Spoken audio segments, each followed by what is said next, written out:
Please stand for the Pledge of Allegiance.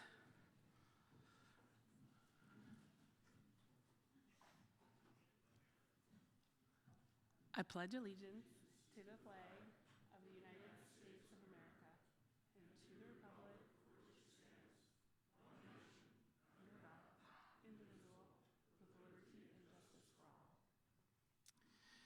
Please remain standing and take a moment to recognize members of the Rotary family who could benefit from an extra thought. Is there anybody that we need to know about?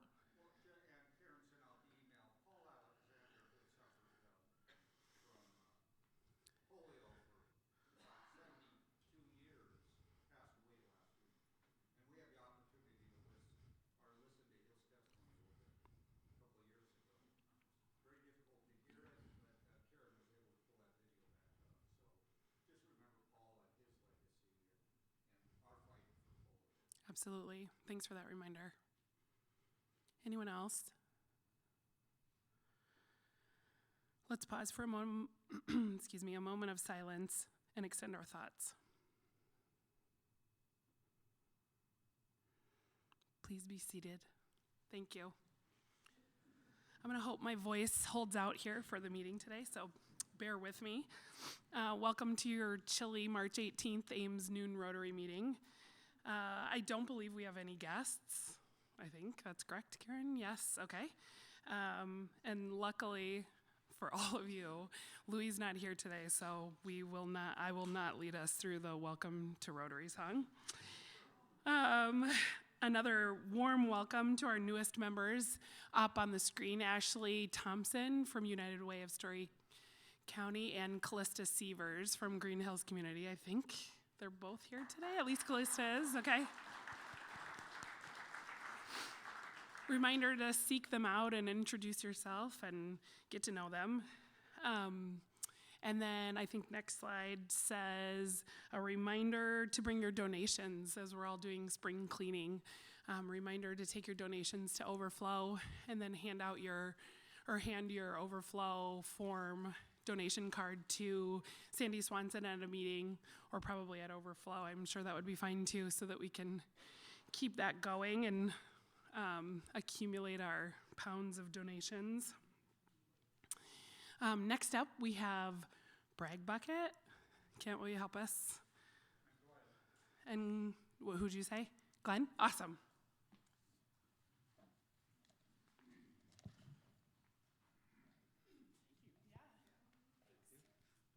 Are we? So let's begin. Anybody would like to share birthdays, graduation, upcoming fun things? We got one going on in the back.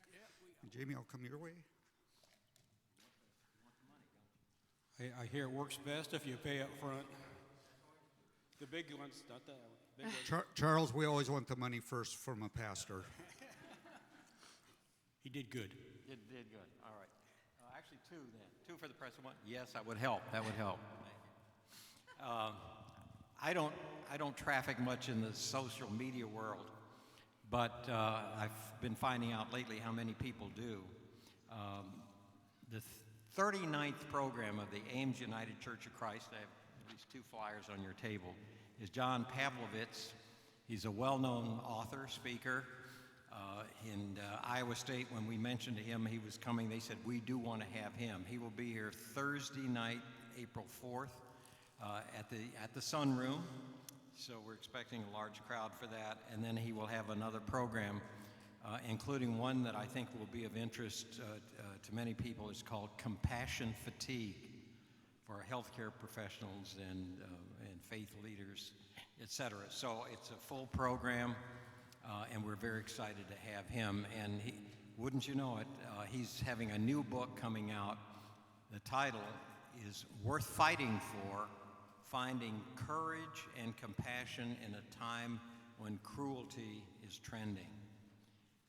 And in part, that kind of relates to my second thing. Some of you, I brought Vivi Raman out here as a guest. Vivi is in his 90s. And he's been a popular speaker at the College of Seniors, or we called OLLI program. And he and I taught a course with our political environment on how to hold civil conversations. We've been asked to teach another course, and we decided to write a book for it. It's called Challenges to Democracy in the United States of America, Building a More Perfect Union. And the book is now out. This is our course book, Kindle, Amazon. So we're happy to announce that. Congratulations. Thank you, Charles. Here, Jamie. Jamie Courtney, Iowa Homecrafters. I just wanted to shout out to anybody who traveled to see the men or women's play this last week, and I'm alum. I'm so proud of both the teams, and it's exciting time of year. I used to travel, I don't. I sit at home and watch, but for those of you who did travel maybe, I wanted to give you a round of applause for making that really Hilton South, and hopefully some of you can make it Hilton West this next week, for at least the men anyway, so. Excellent. Thank you. Hi, I'm Georgia Bloom. I have my money here, put it in there. I just wanted to say that we have always had wonderful presidents in this club, I think. And I have, in the past, traveled to a lot of clubs, and they're good, but ours are great. But my $20 is for Karen Sevdy. She is kind of the glue that keeps everything together from year to year to year, and I think we all need to really appreciate Karen and all the things she does. Hear, hear.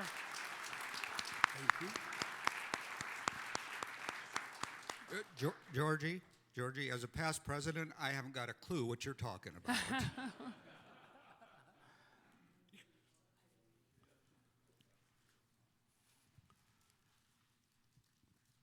Money in for Steve and Kathy Jones. Our granddaughter, Hannah Larson, is an architect with J Corp down in Ankeny, but the news is she's getting married on May 11th, a small event, but their honeymoon will be in Oulu, Finland. She was selected as one of 5 members of the women's team for the United States Professional Shooters Association, and her new husband, Evan Nichols, I was going to call him something Evans. Evan Nichols is also a shooter as a Marine, and he's also going to be in the competition. So that's where they will spend their honeymoon in August, out shooting. and not shooting at each other. No, that's.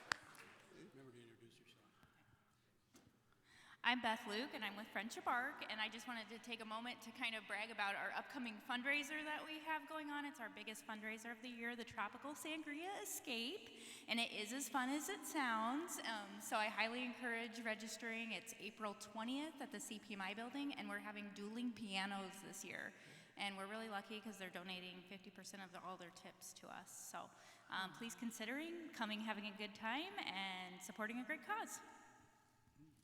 Thank you. Bad back. Hi, I'm Carol Custer from Iowa State University, and I'm a grandma again from 2 weeks ago to a little baby boy, and his name is Riggs Henry Custer, even though my daughter is married to Lauren Brockhouse. He has a son and 2 grandsons to carry the Brockhouse name. And several months ago, he asked my husband if he would like it if they named him with the last name of Custer, so that we could have a boy carry our Custer name. So how about that? So, so I've contributed his weight, which was 8 pounds.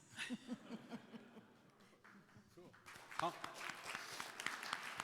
And Carol, is it true that Mac was there to try to recruit for football?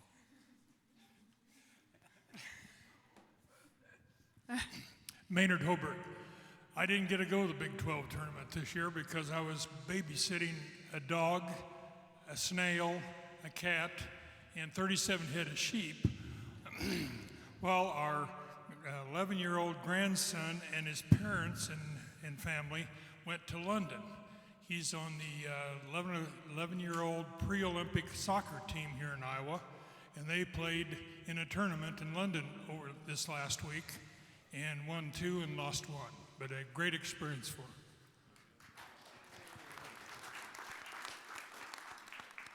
Maynard, how do I become your grandson?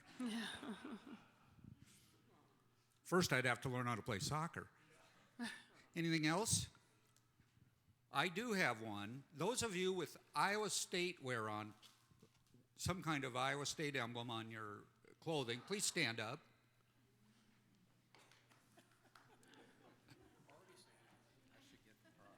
Now, everybody else put $1 on the table.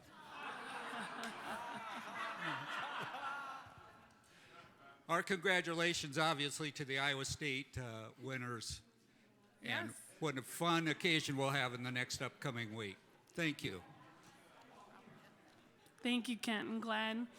Show of hands, who went to the tournament this weekend?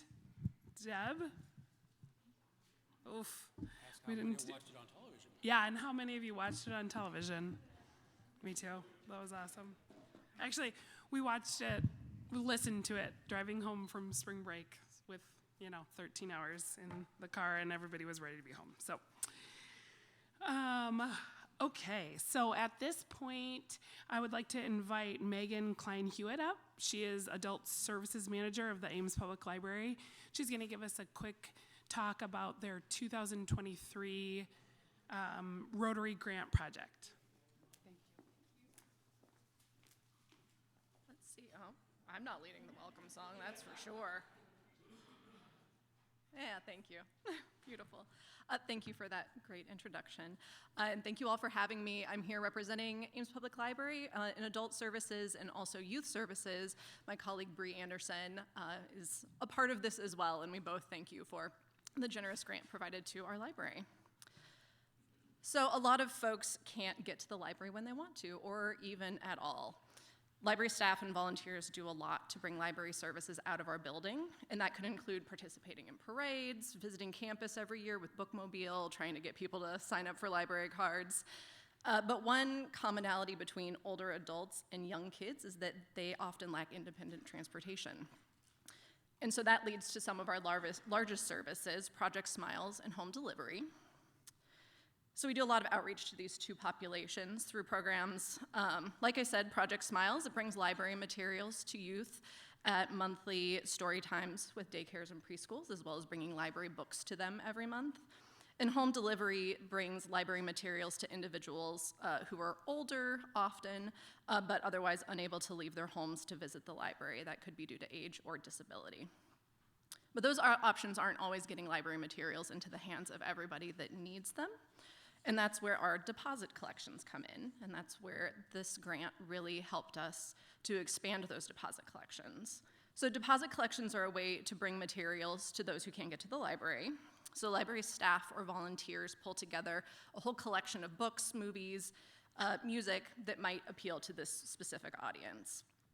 We then leave that collection of materials at the site for a month and then refresh that collection every month. So we're bringing them new materials on a monthly basis.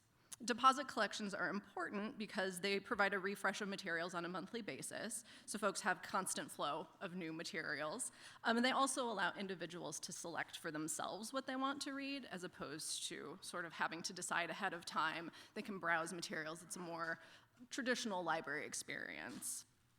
And that level of independence for users is super important for both kids and older adults. So the grant money was used to support deposit collections for both youth and adults. For many parts of our community, library materials, which is what we typically use, the same things that you would show up to the library and check out. But some of our locations have trouble successfully returning those materials. So the Rotary grant provided funds for us to purchase additional materials that can be used for some of those locations that could have a hard time returning materials and therefore lead to them not being successful in using the library. Our goal is to set up every community member for success while not compromising on their access to library materials. So some of our deposit collections use materials that are not library materials, so that it doesn't really matter when they come back. We want people to be able to use materials and return them when they are able to. So for adult services, we've grown our collections using the Rotary grant by increasing materials that we share to some of our more unique sites. So we were able to add in the Bridge Home and primary health care to our rotation of deposit collection sites. We often, in the past, have pulled from donations to the library, to our Literary Grounds bookstore, to supply materials for these sites, but that leads to not always having materials that are appropriate for a particular site, because donations just aren't filling the whole need of the community. So for example, we've long had a deposit collection at Mary Greeley Behavioral Health, but the donations we received haven't always felt appropriate for that particular audience experiencing mental health crises. So we were able to purchase materials that are more appropriate for audiences like those in behavioral health or those going through housing crisis at the Bridge Home. Books that are lighthearted, maybe more appropriate for somebody who isn't going to sit down and read an entire novel in one go. We've also been able to provide new materials to these folks that are often in situations where they don't get new materials, which is deeply meaningful to them and helps them feel more of a valued member of our community.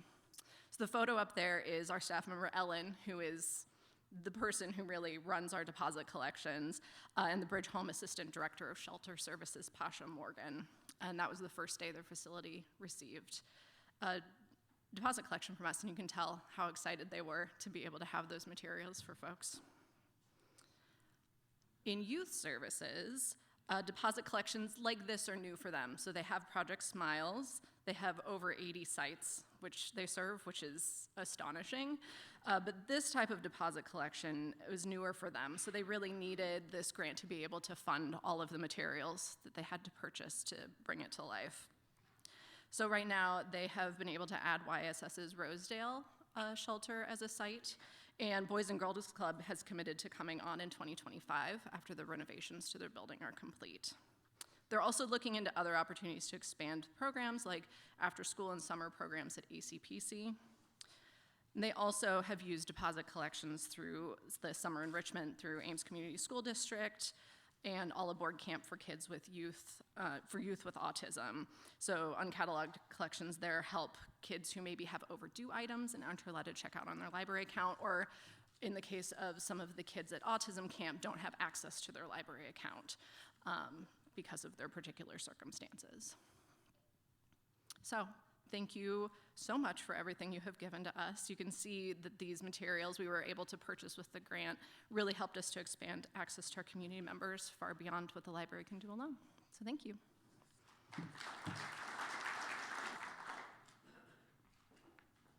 Thank you so much, Megan. And now I have the honor of introducing our guest speaker today, Sarah Canova, who is the business manager at the ISU Creamery. Her career in the food industry started at her family farm where they raise beef, cattle, swine, and sheep. She graduated from Iowa State University with a BS in food science and an MBA. After graduation, she worked in research and development in the meat industry before returning to ISU in 2019 to help launch the Creamery. When not at the Creamery, she enjoys time with family, working on her family farm, and gardening. Please welcome Sarah.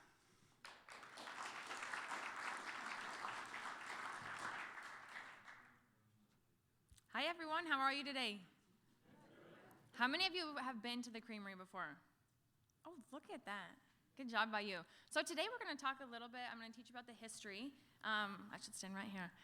If you have been to the Creamery, maybe you've had a chance to go into our historic courtyard to see that sculpture mural.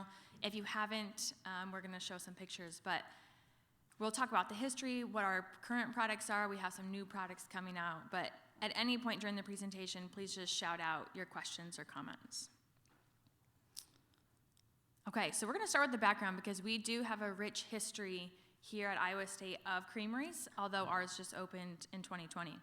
So starting back in the 1800s, I'm sure you all know 1858 is really an important year for us because that's the year that Iowa State was founded. At the time, it was the Agricultural College and Model Farm, but that is our founding year. Then we get into 1865, so the dairy industry is an important industry in Iowa. We have that first dairy barn constructed. 1880 then, we have our first course in dairying, so dairying is being introduced to the university as a education sector that is needed for the industry. And then 1881, we have our first creamery constructed. And so this is where Farmhouse currently is, which would be the west side of our current food sciences building, of where the old farmhouse is. And this is where the cattle were housed. So that creamery was important. They made several products, but the university needed a bigger space. So it just took 11 years, 1892, until our second creamery was built. And that picture is of that second creamery. And this was followed by that 4-year dairy program where students would come get their undergraduate degree in dairy. That dairy would include the animal side and the food science side. Whereas today, those two sectors are split between the Department of Animal Science and the Department of Food Science and Human Nutrition. So then we keep going. We have a third creamery at Iowa State. It's even larger. We need more space. We need to make more products. We have more cows to milk. So we have to process that milk. So this is now where East Hall is, really still close on that east side of campus where all the creameries were being built. Then we get the agricultural extension program. This is important because part of the creamery's mission is extension work. We need to go help the community members and the farmers that are doing the dairying work, that have the dairy farms. And so with this program being officially enacted, it helps our creamery today. And then the fourth one, so this is a picture of the food sciences building where you guys have visited at the creamery. It is etched as the dairy industries building because that was the name at the time, but this is where that fourth and final creamery was built. They had the milking parlor at the farm. They would bring the milk where our current creamery is, so that east side of the building is that new construction that happened in the 80s. And then where our lab space is now, they would bottle milk, make yogurt, butter, cheese, variety of cheeses, and ice cream specifically. They did this up until 1969. So here we have, oh, I jumped ahead. Sorry, here we have our History of Dairying mural. If you come to the creamery, you can see this. If you are interested in a tour, we will include this on part of the tour so that you can see this historic mural by Christian Peterson. And then 1937 is when we have that process of making blue cheese with homogenized milk. We do not make blue cheese at the creamery today. That is due to a couple things. That patent is with Maytag Dairy Farms in Newton. But also for a food safety standpoint, if you make blue cheese in a facility, those mold spores are in the air, and those mold spores will get into your other cheeses. There's no way to stop them to one variety of cheese, and so we have chosen not to make blue cheese. But here we are to the end of the previous creamery. So the dairy industry was booming. We get close, though, and we get to 1969 when the official Iowa State University Creamery closed. And this is because there were other industries that were taking over. So the dairy industry was struggling. Corn, soy, chickens, and swine were really the drivers of Iowa agriculture at the time. And so this was a representation of that. Our education went from more of an industry-specific food science education to an overall generalized food science education that we have today on campus. So today, our students that are graduating with their Bachelor's of Science in Food Science can go into pet products, produce, meat, dairy, with the same education because they're learning about food chemistry, food microbiology, sensory analysis, etc., on all industries. So 1969, we're closed down, and then 2009, the department saw the need to bring this back up because we have Iowa Department of Ag and Land Stewardship, IDAL's dairy inspectors that are pining for educated students to become inspectors for our state. And so in 2009, they hired Dr. Stephanie Clark, who revitalized our dairy food science program. So she worked to get connections back with industry. She was consulting for them if they had problems on their dairy farms and trying to get the space etched out in the university to make this creamery happen. 2019, the Department of Food Science and Human Nutrition committed funds to hire a full-time staff member. That happened to be me, to help Dr. Stephanie Clark start up the creamery. And then 2020, We opened up our doors, original opening slated for April. COVID interrupted that, but we did open up August 21st to the public.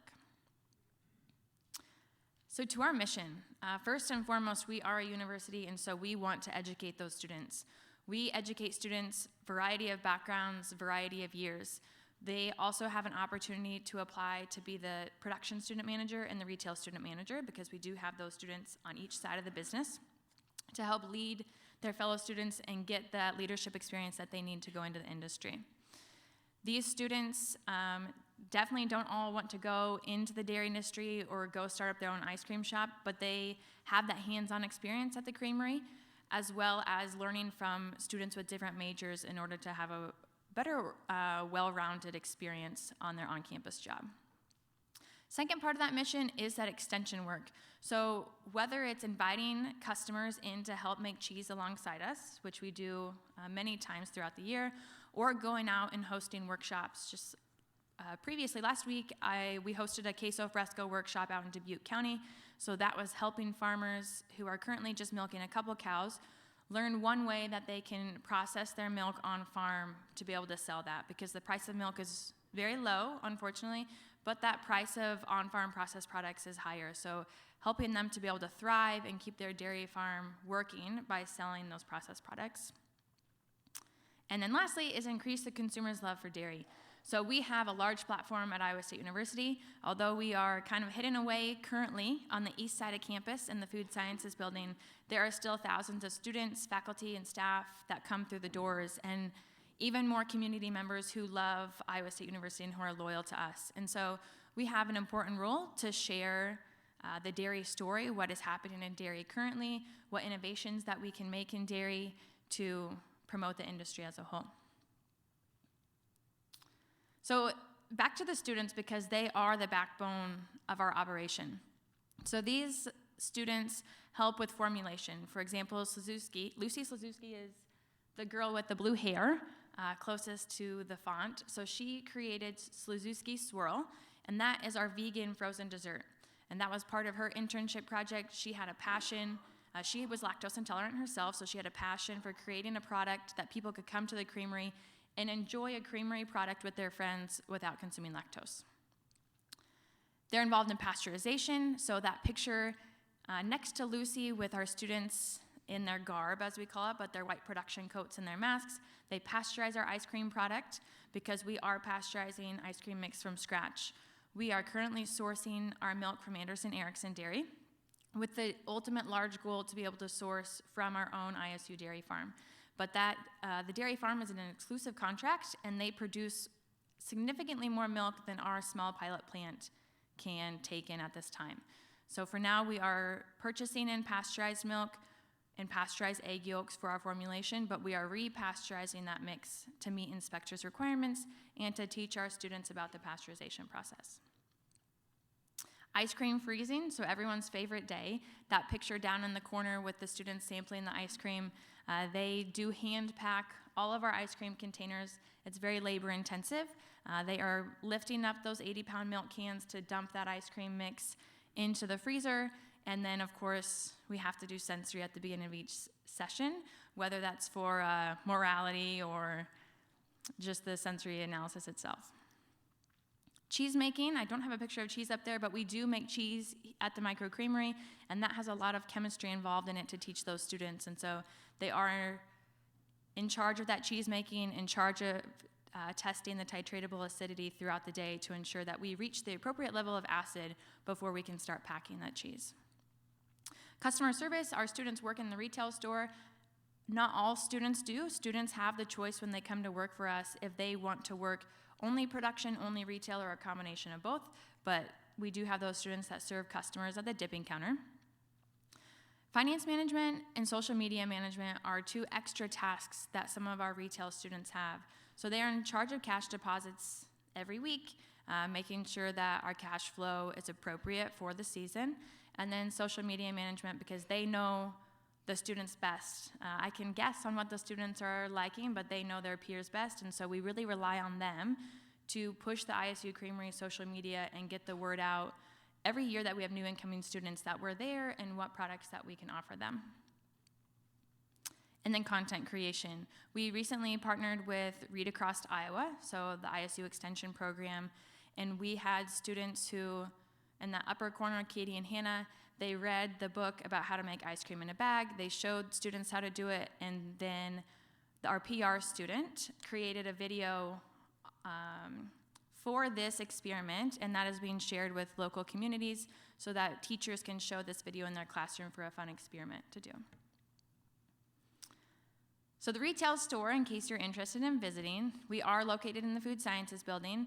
Parking is the headache, though, as most of you, I know, are understanding of. So we are right there, the upper building, and lots 50A and 50B are metered during the week, but they are free on Saturdays. So when we open up our Saturday hours, we encourage our customers, external customers, to come in on Saturdays so that they can take advantage of that free parking.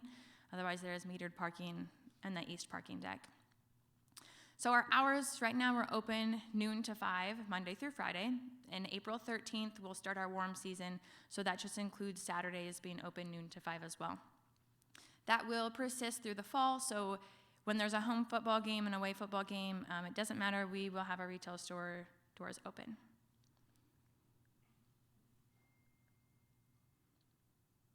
And then the different products that we offer. So hopefully you guys are full. This won't make you too hungry.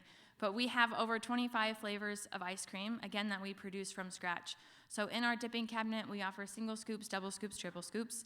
We also do pre-packed containers in currently 8-ounce cups and quarts. We are looking at reformatting that packaging to have sizes that are more applicable to what the customer needs, but more to come on that, since we can have some larger tubs, maybe a gallon size, for you guys to take home for parties. And then just starting this fall, we have homemade waffle cones that we make fresh every Monday and Thursday. This leads into ice cream sandwiches, so you guys are lucky. We are making them Wednesday for the first time of the season. So if you come on Thursday, they'll be ready to go. We source our cookies locally from Cookies Etc., and we currently make 3 varieties: the chocolate chip, the monster, and the double chocolate. And then our cheese. So we make cheese once a month at the Creamery. So we have 3 weeks of ice cream production, 1 week of cheese. And when we make cheese, we have a variety of flavors. So 3 different cheese curds: plain, Italian urban garlic, and chipotle lime. And then we also do waxed cheddar, Colby, and pepper jack. We have a new flavor releasing on April 13th. This will be in a waxed format, so if you can come out to the store our first Saturday, you can have first dibs at this limited waxed cheese. So we have to get into a little bit of science, because I couldn't come up here today without talking science to you guys. So what does ice cream require to actually list ice cream on the label? We need 3 things. We need at least 20% total milk solids. So at the Creamery, we get this from whole milk, our non-fat dry milk, which is just powdered skim milk, whey, and heavy cream. If we don't have that 20% total milk solids, it cannot have ice cream listed on the label. So if you go to the grocery store next and you look really closely, some of our beloved Blue Bunny products, for example, will say dairy frozen dessert, because it doesn't meet one of the requirements set by the FDA standard of identity. We also need at least 10% milk fat. So we love a good fatty ice cream. It's really filling in our diet, but if we don't have that 10% milk fat, we have to call it out on the label as a reduced fat, a non-fat, or a low-fat ice cream. At the Creamery, we have chosen to have a premium ice cream, and so our formulas range from 12% to 13% milk fat. This is what we call a premium ice cream because of that fat content. That premium name is not set by the FDA. That is just an industry recognition that we have set. So if I wanted to call my ice cream super premium, legally I could do that, but by the industry standard, I would need to have at least 14% milk fat. And then it's the amount of air. So we start with liquid ice cream mix. We put it through our freezer with our chambers, and we have air get worked into the ice cream. That's how we get that texture that we're looking for. It's not a solid block. So if we have more than 50% air, then we can't call that ice cream. We'd have to call it a frozen dairy dessert again. And at the Creamery, we've chosen to have less air than 50% to, again, have a more premium product so that we have more food product in that ice cream. So we have around 25% air. So now getting into the process of how we make ice cream and cheese at the Creamery specifically.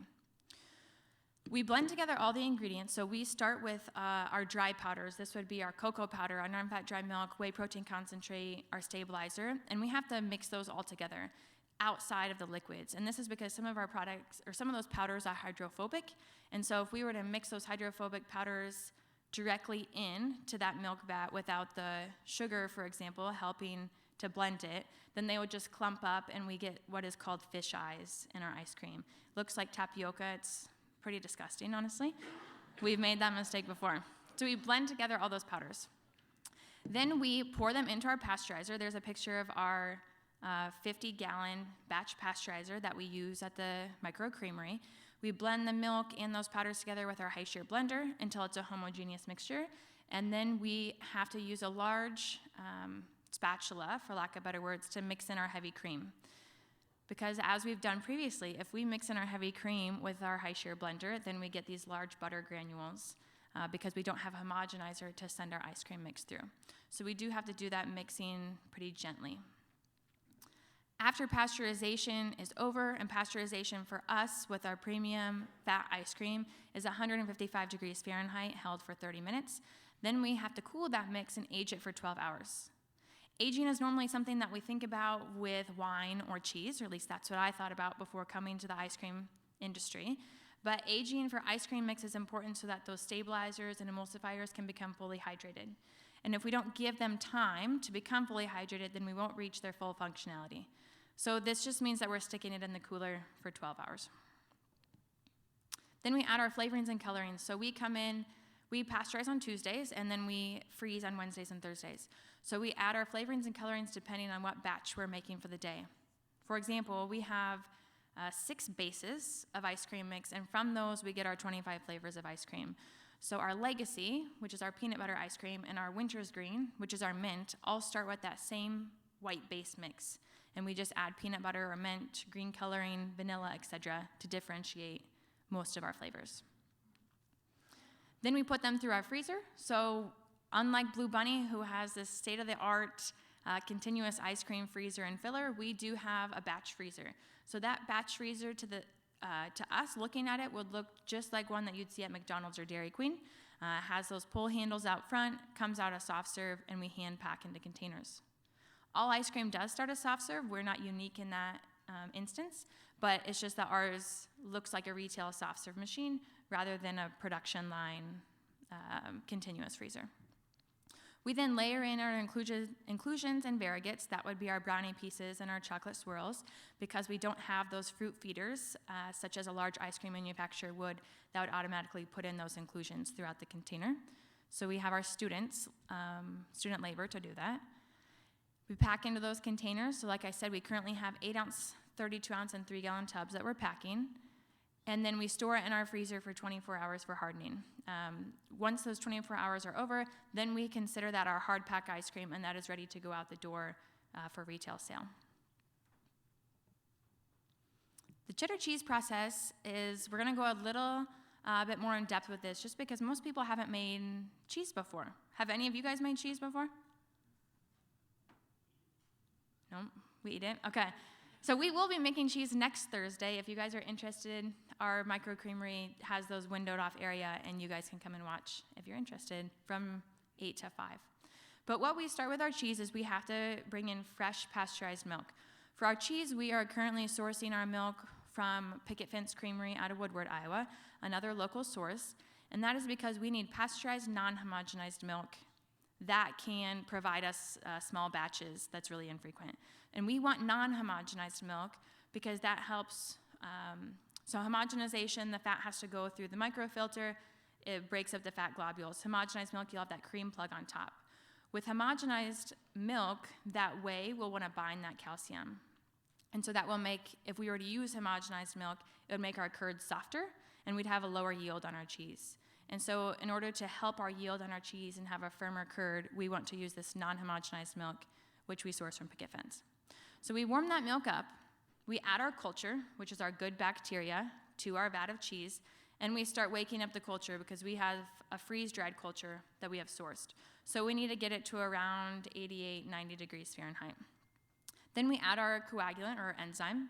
We could make cheese with only a culture, but we don't have overnight hours to use for our students, and for my sake, honestly. So we use an enzyme to help speed up that process. Most cheeses that you make or that you would eat at the store do use a combination of a culture and an enzyme. So then after approximately 30 minutes to an hour, we check that curd set, as that student's doing in that other picture, to make sure that it's more of a jello-like texture as opposed to that liquid milk. If it is the jello-like texture that we're looking for, then we have to cut the curd into cubes. That middle picture is pretty hard to see with that light, but essentially it'll just be a vat full of little tiny cheese cubes that we will then start cooking or heating up, which helps separate the whey off of those curds. So the difference between pictures 2 and 3 is just approximately 10 minutes of heating in the vat. Once we get the curds heated up for 10 to 15 minutes, then we can start draining off the whey. We currently don't have a process to utilize the whey in the micro creamery, and so we are sending this whey down the drain, unfortunately. After we have the whey drained off, then we have these curds that we start the matting or the cheddaring process. So we cut them into slabs and we stack them, as you see in that second picture, and we're flipping and stacking for a few hours until we reach an appropriate titratable acidity. Once we reach that titratable acidity, we add salt for 2 functions. One is for flavor. People like salt with their cheese, but it also stops the acid production of the cheese so that we can have the stickiness, or the increasing acid helps it stick together, and it will stop that process. We put it through our milling machine, as you see there, so we get our cheese curds. We can package those cheese curds and sell them fresh, or we can start the aging process. So we fill them into our hoops. We press those curds overnight with our pneumatic press, and then we can cut them into our cyclone shapes, or what some people call our shark teeth, and then wax them for retail sale. We do age our cheddar cheese for a minimum of 2 months before it goes out on the shelf, but currently in our retail store, we have anywhere from 2-month to 9-month cheese available. So looking ahead at the future of the creamery, our big goal is to have a standalone facility. Just like everything, though, it requires money. So we are working with the foundation so we can find partners in the dairy industry to help with that goal of the standalone facility. The red star is our food sciences building today. The green star is where we're working with ISU facilities to have our standalone facility at the greenhouse spaces, where those greenhouses were taken down, if you guys have been through campus recently. So fundraising's underway. We are looking at space so that we can expand our product line, so that we can offer more than those 3 variety of cheeses, increase efficiencies with our current ice cream so that we can meet demand with ISU dining. We can then receive raw milk from the dairy farm with a larger space and with a space that is acceptable to receive raw milk. We also have to follow the pasteurized milk ordinance, which is set by the USDA, and currently our facility is not legal to receive raw milk because of the way our loading dock is. So just all those little intricate details that will be necessary for our new facility, and then easier access for community members so that we can have designated parking for the creamery, so that our community members don't have to pay to park and then don't have to walk such a long ways and up a flight of stairs to get to the retail store. Do you have any questions about the creamery today? Yeah. Hold on, we'll get the mic. Oh.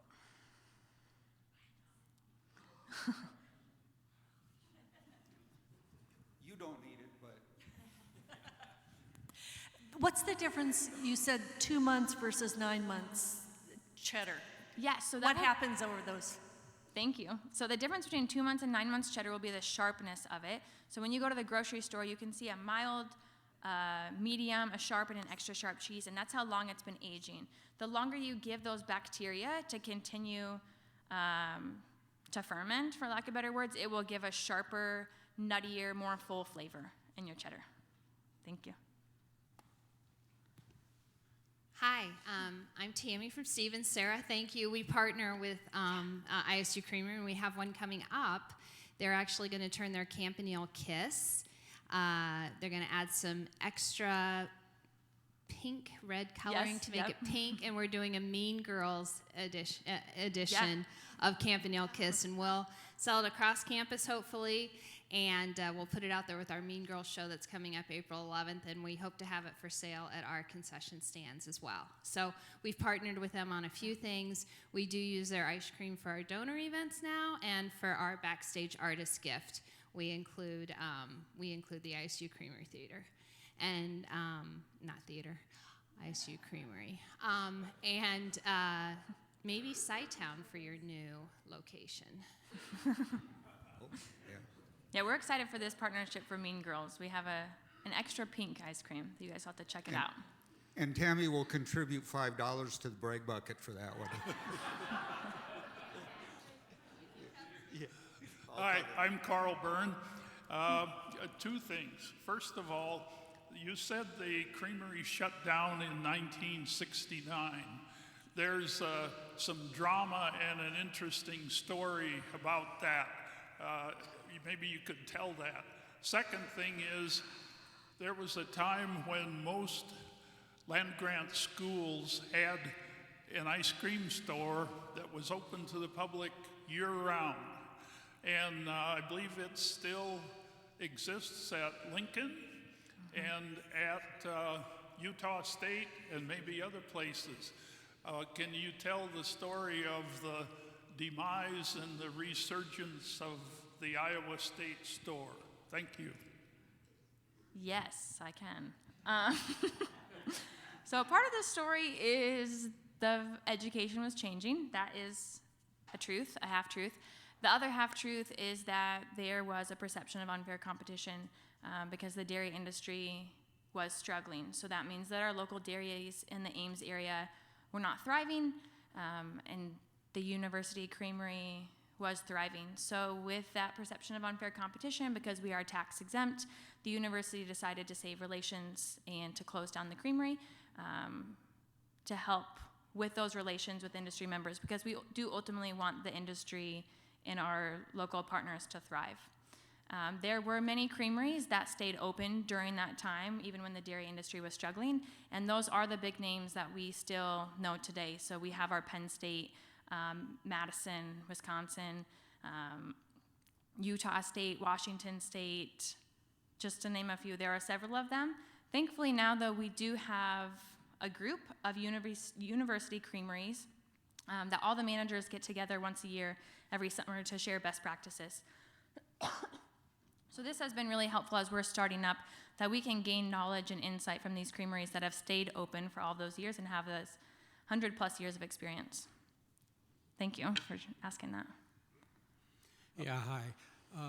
With the variety of products you're putting out, do you ever consider having special packaging or groups of things together for holiday packaging products? So we, as far as packaging goes, we are currently still a really small guy in the packaging world. We have to buy 50,000 of each SKU. When we purchased that when we opened, we thought we'd never get through it, but we actually just came to the day that we need to start thinking about reordering our packaging. So that is what I'm talking about, that we're thinking about different sizes. So as far as the holiday packaging that comes out, we'd have to think really strategically on that. But we have partnered with a student intern who made seasonal ice cream flavors. So now we have a portfolio of seasonal ice creams that are released at the creamery just by scoop only for now. But if that is successful in these next 12 months, then we will think about putting them in our pre-packed items.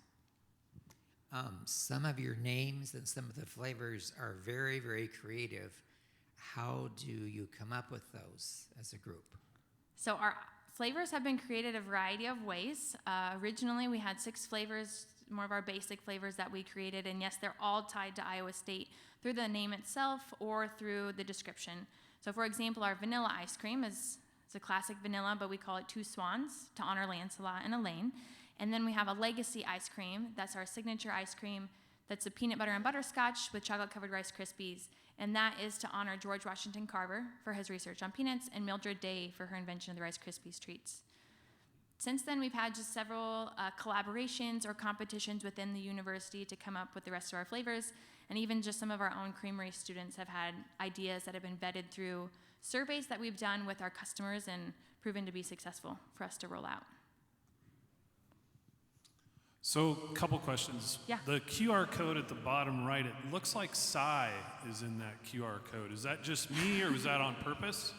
If you're trying to get me in trouble with Carol, don't be doing that. No. I think it's awesome if you meant to do that. It's not. And second, what was Little Miss Muffet actually eating? I mean, is that good? Eating her curds? Oh. Is that any good, or?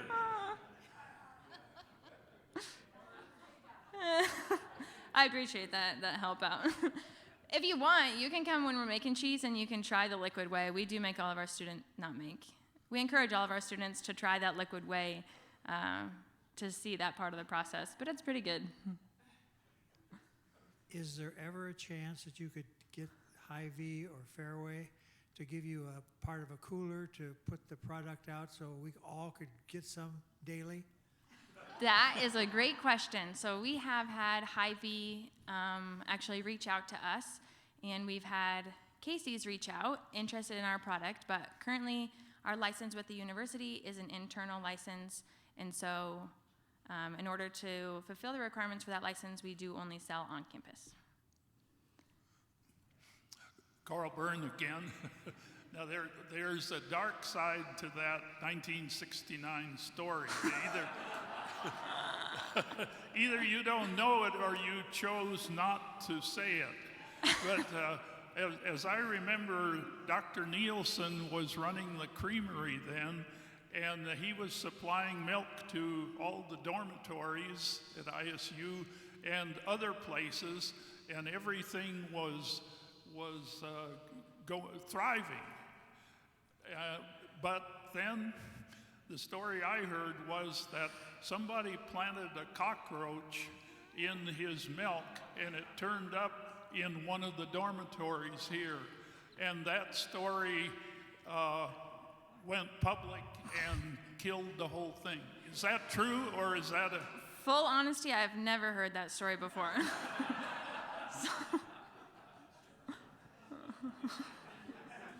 Just remember, what you hear here stays here. Well, I want to say something good about dairy industry. C.Y. Stevens, and I'm sure you're familiar with that name, is the name on the building of the century down at the Iowa State Center. Yes, C.Y. Stevens was a dairy industry background person, and it had something to do with inventing the ice cream sandwich. Wanted you to know that. Thank you.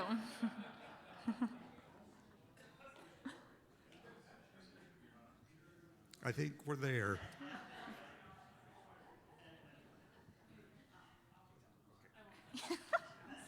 Thank you. Sarah, I appreciate that.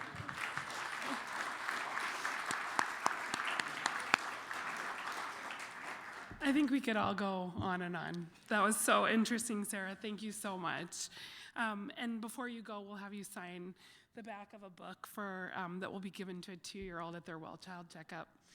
So, and because we were a sponsor of Raising Readers. So again, thank you. I think we're at 1 o'clock, so I'll wrap up. I don't have my shtick yet. I don't have my quote of the day or anything. I have till June or July. So bear with me again, but please stand for the 4-way test. Of the things we think, say, or do, is it the truth? Is it fair to all concerned? Will it build goodwill and better friendships? Will it be beneficial to all concerned? Thank you. Have a great day.